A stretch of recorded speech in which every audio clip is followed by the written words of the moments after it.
Oh well, welcome. We're just setting up here, ready for tomorrow's early morning start.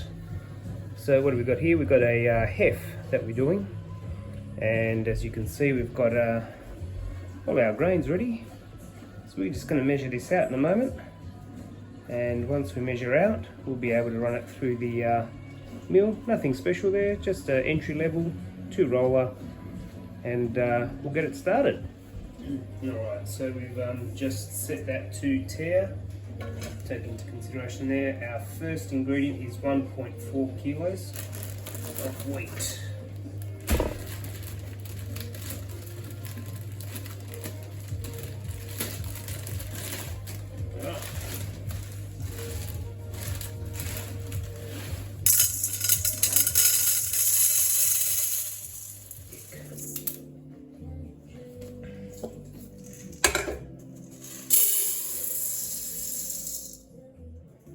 Alright,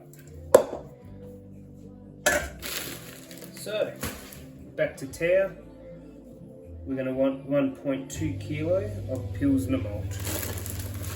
There we go, got a Pils malt. Oh, bang on, 1.2. Oh, 1.202. Couple of grains over. Don't think it's going to be too detrimental. Alright. We need 85 grams of Munich malt. Such a small amount, we'll just tare that. 85 grams. Now I may have cheated on this one. I measured this yesterday. You should have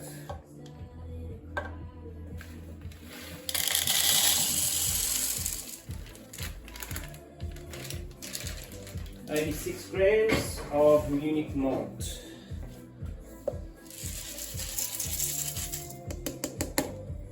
Alright, so we're going to want some Carapils, and of that we're going to want about 100, this recipe says.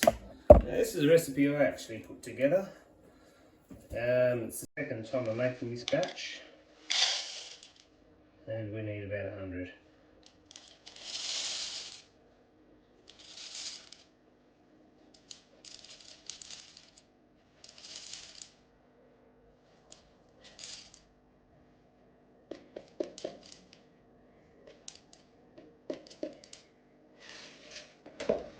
Alright, so far so good. At about 100 grams there. Right. Even though I'm going to do a bit of a bag, it's still got to strain through that filter and so forth. So look, I'm just going to, not going for any particular weights, just going to fill up this container.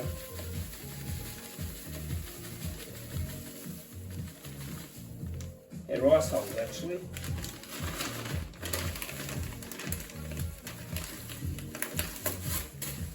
And I think that is about ready for tomorrow morning. Chuck a lid on that, and we're good to go.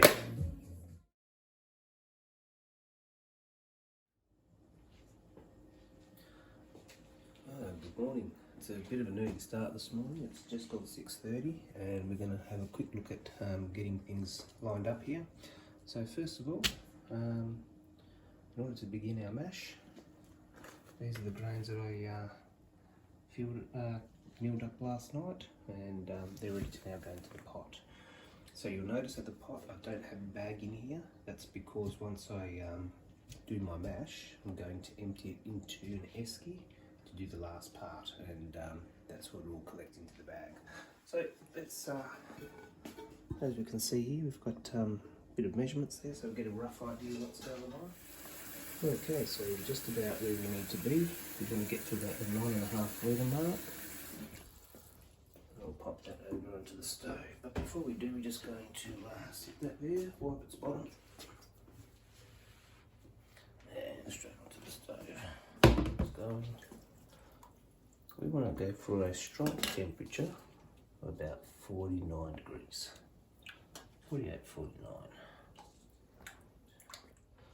Tapping on that, time to get this into here. Here we go. So what I'm thinking is going to happen here is that the grains obviously cool, so it should drop this water from it's about 49-50 degrees down to around about the 47.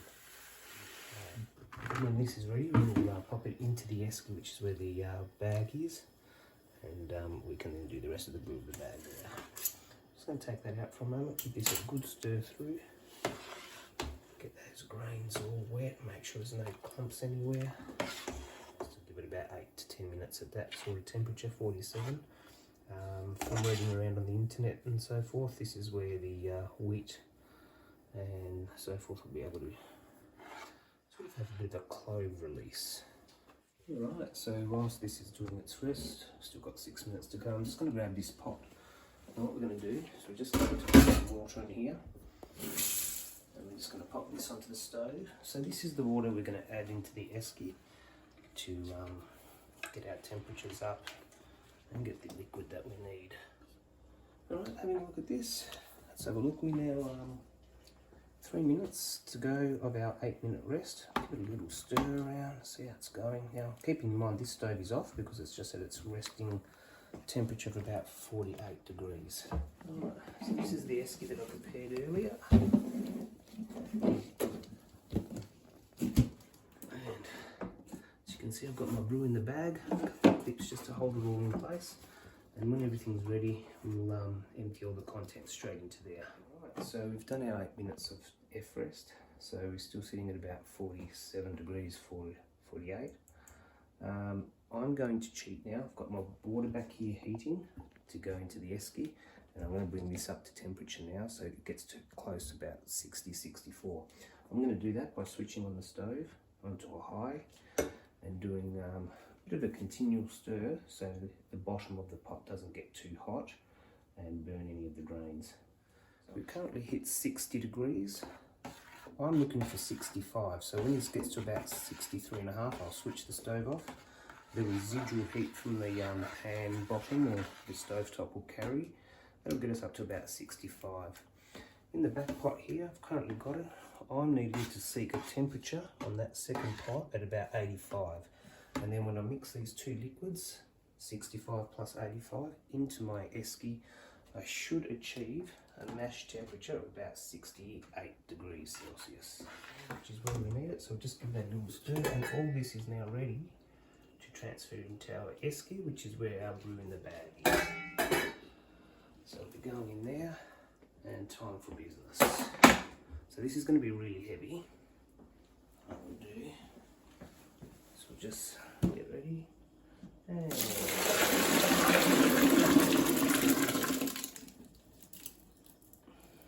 looks pretty good to me. So 65 degree mash achieved there. Adding our 4 litres of 85 degrees should give us 68.5.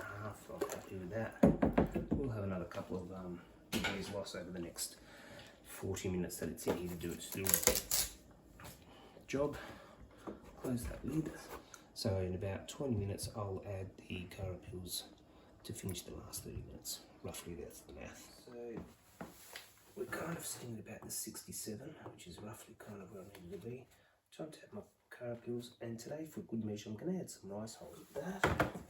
Just going to add that onto that for a moment. Just have the one container to transfer while I show you on video. Time to add. And we'll just check our temperature. We're going to be down to about 66 degrees. We'll give this about 10 to 15 minutes. Let the carapils do its work, and then we'll add about 4.5 litres of 100 degree water, which will bring us up to about 72 mark to do our equivalent of a mash out. I'll just give it a quick stir. We're going to add the boiling hot water now, because we're going to go from what its current temperature is here now. Well, it's cooled down a little bit more than what we anticipated, but that's okay. And we'll now add, it's about 4.5 litres straight into the ESKI.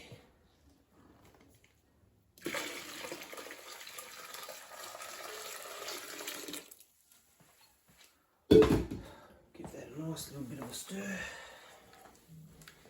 We're looking for about the 72 to 74 range. So it can do a 10-minute deep in there. So our timer's about to go off. So we've managed to maintain, I suppose, your final mash out temp of about 72.5 down to 71.5. So, being a brew in a bag, take off the clips.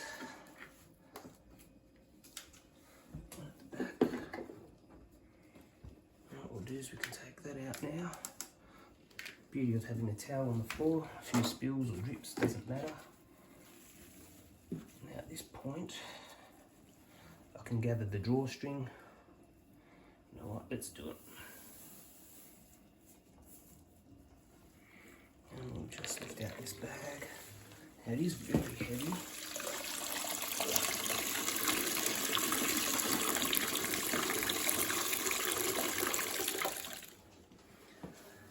Okey-doke, so just bringing it around here, about 16 litres. You can have a little look in there.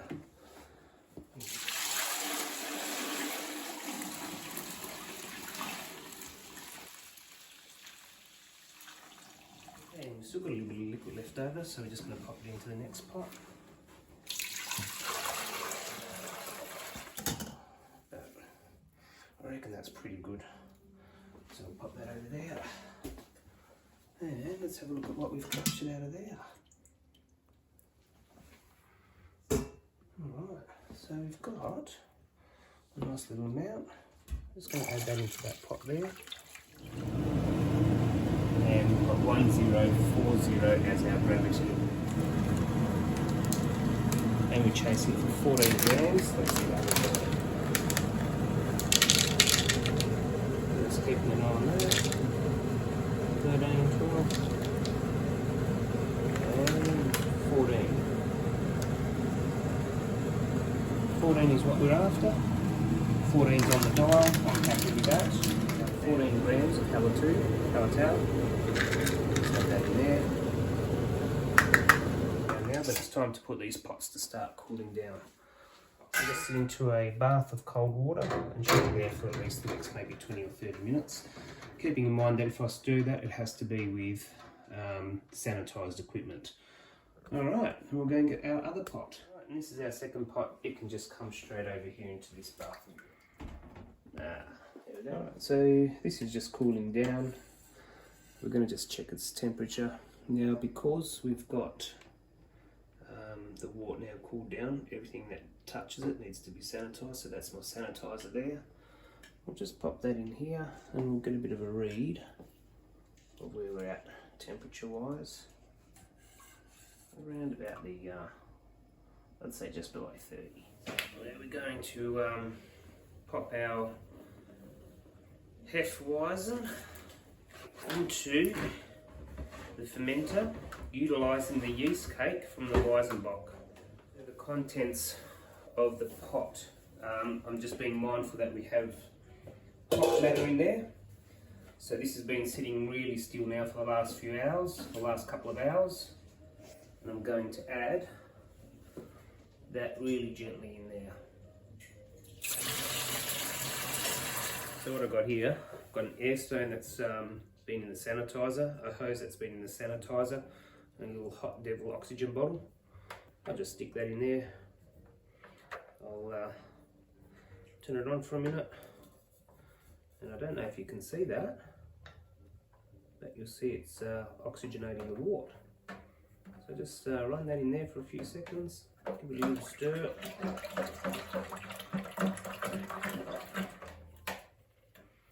And about another few more seconds. And I'm happy with that. That'll be enough. Just a little 30-second burst should do it.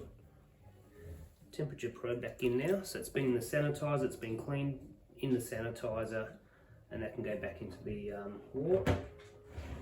Just pop the lid on nice and gently. Okay.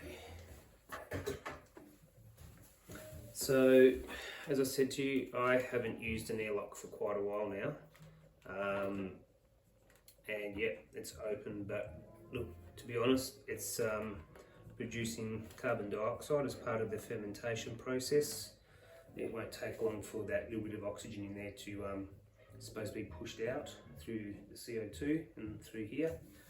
I'm not too worried about air getting in. It'll be inside a fridge with some heat control and cooling control. So here, as I said, I've been doing it for about maybe 4 or 5 months without an airlock, and it's all good.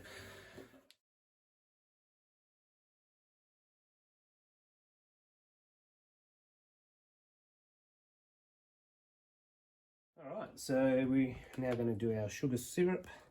So we worked out it's going to be about 10 mils per bottle. So we'll start that again, get all the air out of it. There we go. 10 mils, starting at the back. Just dispense 10 mils into each bottle. And that, folks, is the fun part for the next 12 bottles. We're at the point now where we're just basically going to cap these little babies off. Just shake out any last bits of water.